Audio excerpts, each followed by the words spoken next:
هقول لك دلوقتي بقى تعمل القهوة الشوكولاتة ازاي.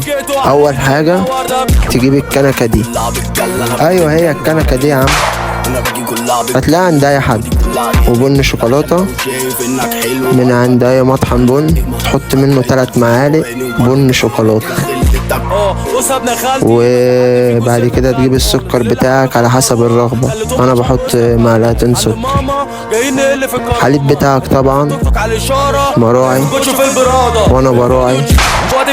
قلب قلب قلب قلب قلب، طن طن طن طن طن طن، وانت مهما تدور مش هتلاقيني. ما انا مع ربنا ومع اولاد جيت اما انتوا كلها بتخاف من بعض عشان كلها علمنا بتضرب. تبتدي بقى تطلع معانا زي المنظر ده.